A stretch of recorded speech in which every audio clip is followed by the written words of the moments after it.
Ал достар, біз үлкен жұмысты бітіріп келдік. Мына сіздер көрдіңіздер. Балаларды оқуға дайындап келдік. Наконец-то бір апта қалды.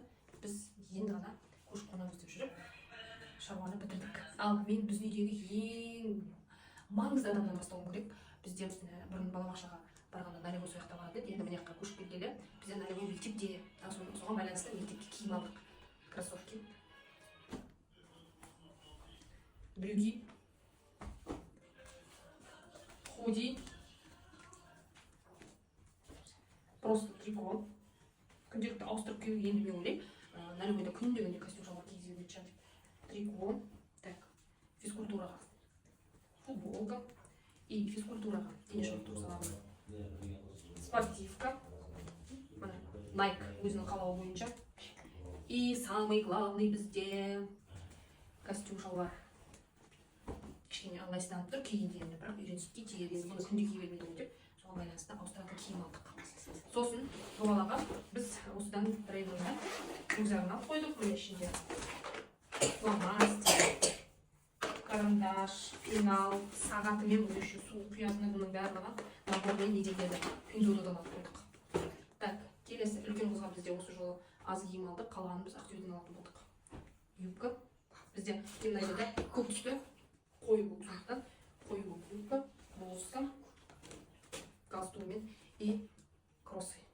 Аяқ киімі алынған жоқ, табылмады. Ақтөбеден аламыз. Так, мына бізде кіші қызға алған. Емен үшін не бар ғой? Не бар? Трикон бар ішінде. Трикосы бар екен. Санып тұрған. Кіші қызға юбка, блузка и аяқ киімі.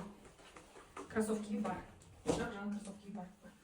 Так, бізде мынау Пиндодадан келді. Екі қыз өздерінің қалауы бойынша Пиндодо сайтынан рюкзактарын алдында бір ай бұрын алып алған болатын.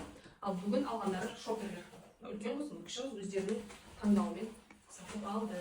Енді бұлармен қыстырғысы жүріп, мен жаңа жұмысқа орналасып отырмын, сондықтан кішкене бірақ әлі де алуым керек. Аяқ киім алдым, юбка алдым, классика и сумкамды алдым. Так, бізде канцелярский товар жаңа айтып өттім. Пиндодадан шамасын алған болатынбыз. Ол кезде біз Пиндодадан где-то 17 мыңға ма төлеп алдық. Доставкасынан бөлек 17 мыңға біз іш киімдер, бүткіл рюкзактарымыз, носкилер, іш киімдер бәрін сонда алдық. Ақтөбеден осы жол алған жоқпыз. Так, енді бізде канцелярскийдің қалған түрін бүгін алдық. Тағы да пенал мыналарға. Өйткені ана пеналдың самогон жұрт тастады. Сонымен егер новый пенал алынды. Раскраскілер. Міне. Осы кішкентайға цветная бумага. Осы кішкентайға для рисования. Так, екі қызға күнделік налевойға керек емес шығар деп алмадым. Так, үлкен қызға общий тетрадь. Дәптер 63 алдық, пока 25 теңгеден. Что бізде? Төртеумізге 4 карандаш. Так, үшеумізге 3 корректор. Так, мынау стикерлер өзіме. Дәптер бар. Кітап қап алған жоқ, біз өткен магазинде бітіп қалды, басқа магазинде алған жоқ, оны кешігіп кетті. Мынау үлкен қыз, кіші қыздың таңдап алған ручка ма? Ручка. Бұл қыз бізде осындай ерекше заттар жақсы көреді. Ал мынау енді мен өзім жеке. Осымен бізде бүгін жұмсап келген ақшамыз Пиндодо сайтынан бөлек жұмсап келген ақшамыз 100 мың теңге киімге жұмсадық и 13 мың теңге мына құралға жұмсадық. Әлі де алатын заттарымыз бар. 1 сентябрьге дейін біз Ақтөбеге барып келіп қалған ұсақ заттарымызды алуымыз керек. Ал осы балаларды киіндіруге кім қанша жұмсады?